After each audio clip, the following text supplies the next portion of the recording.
Victorian age is named after Queen Victoria, who ruled during the early 18th century until the mid-early 19th century.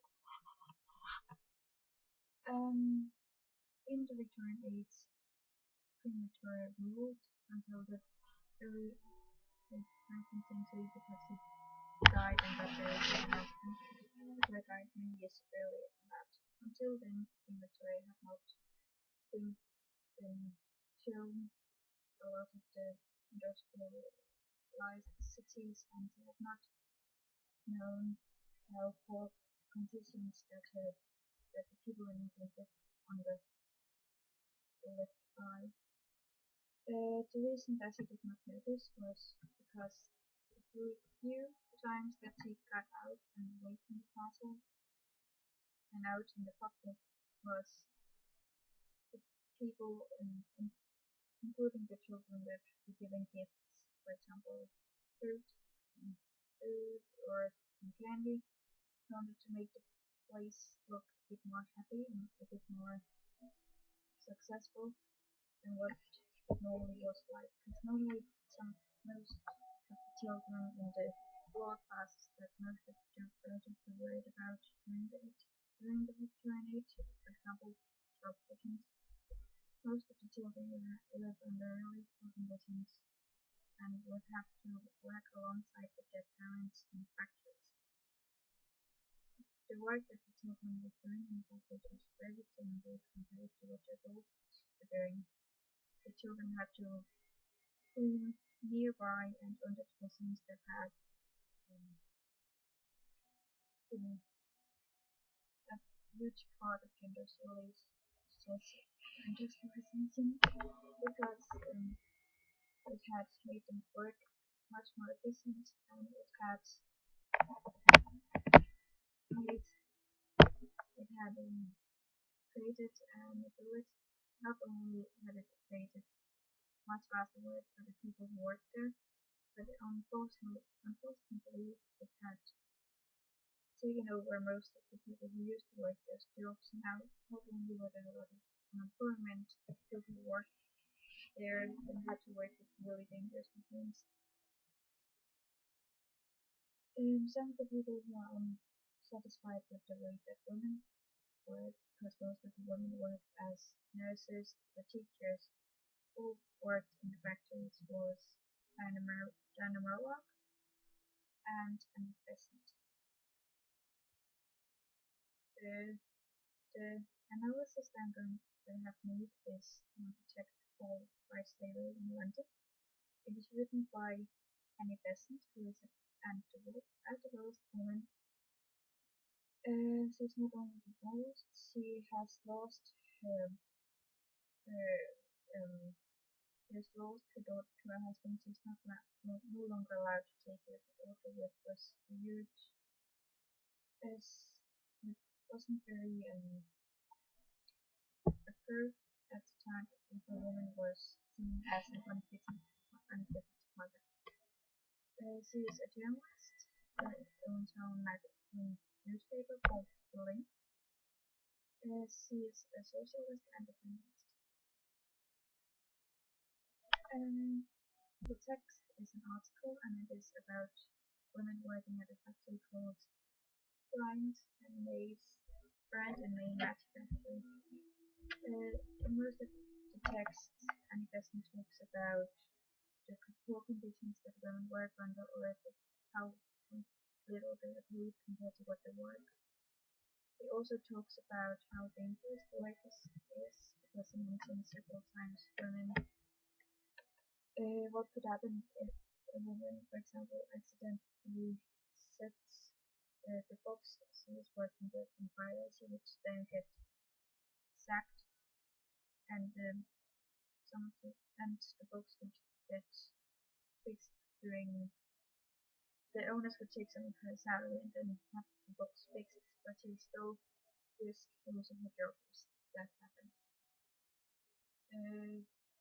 Annie Besant wrote this article to the workers in the factory because she handed out the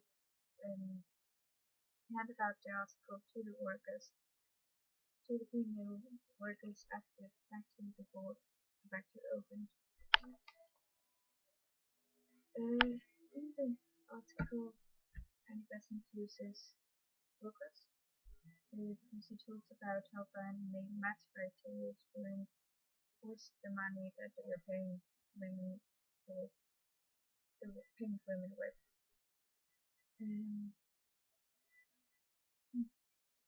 the, the, the article mentioned several times, for example, online first page line 1 to 3, how little the women are paid compared to what they should, how little they're paid, um, and how most of the money goes to paying rent and food.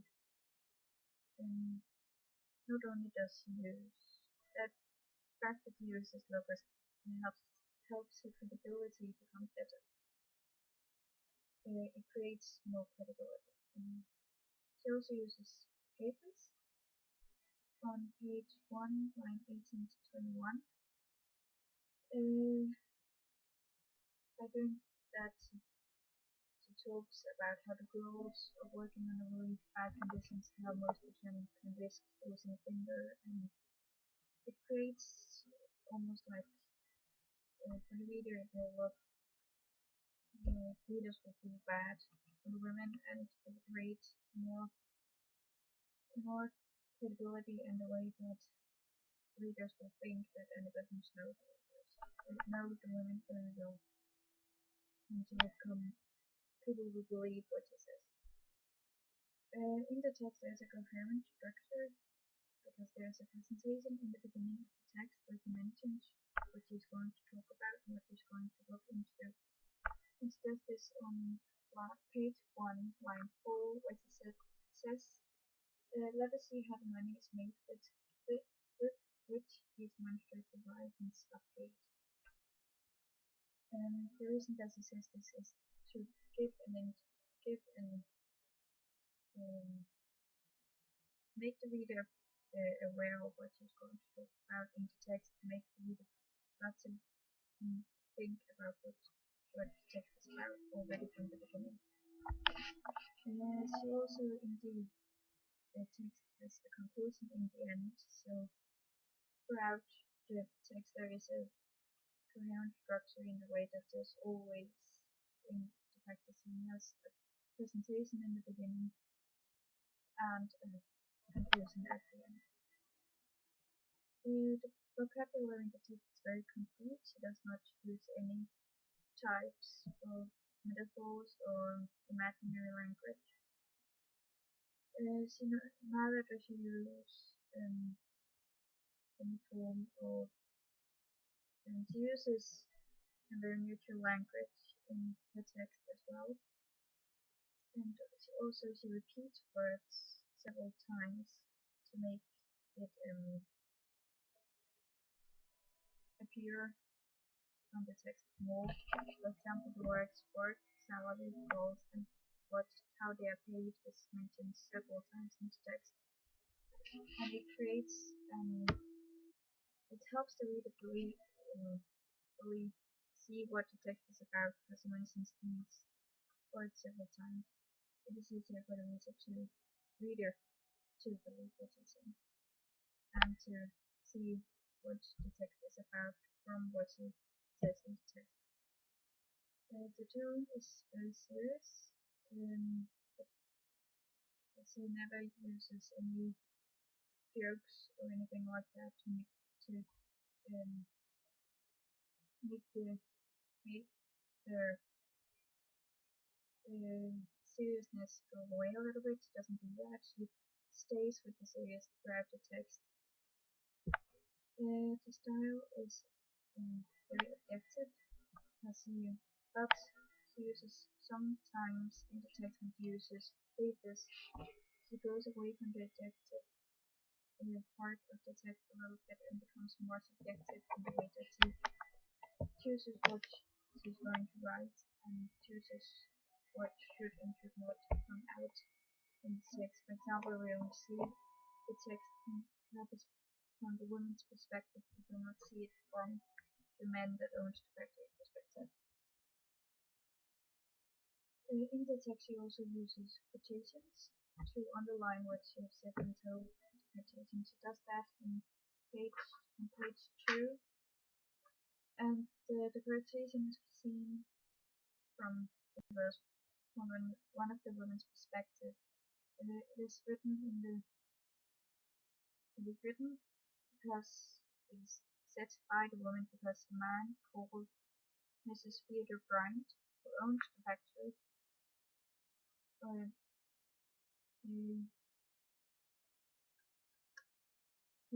has a big part of the factory, gives the woman is indeed often not in contact because it has an effect on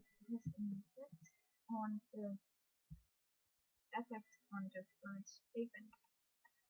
And she says, "We don't want no holidays," said one of the girls. It is too far, needless to say, the current employees of such a firm loses their wages when a holiday is given. So she mentions what has been mentioned by Annie Besant right before that the payment is being cut because they get a holiday that they don't want. By saying this, Annie Besant creates another part of the papers because he uses credibility and makes the reader again think about the women. The arguments that Annie Besant makes in the text is very strong. It tells the reader what she wants to talk about already in the beginning and then she elaborates on until the conclusion. She uses quotations to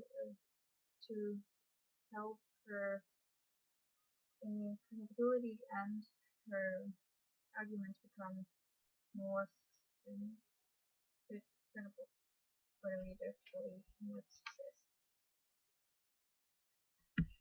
Also, the form and the way it is being presented complements the context because there is a reference throughout the text, so there is never any part of the text that Annie Besant leaves the subject at any times. Then she stays with the concept, and it again tells credibility more. The intention with the text is to inform the girls in the Mac factory what they're working for and what is going on with their mind. It is capable. We can perspectivize we can put the text into wider perspective by comparing it with Charles Dickens' article A London Workhouse. Not only because it is an article, but because it's about people living in poor conditions and not being able to do anything about it. As the women are forced to work at the bat factory because they either don't have an education that can make their lives better, or because they are poor and need the money to survive. Also, you can compare it with Diana Maria Murlock's text from a woman's thoughts about women. So you can do that because Diana Murlock wants to inform as well as Charles Dickens and Annie Besant wants to. They all want to inform women in a way about what they should and should not take, what the people that lives in the poor conditions should do to become better, get a better life. Except for Diana Maria Murlock, who wants women to go out and get work instead of staying home with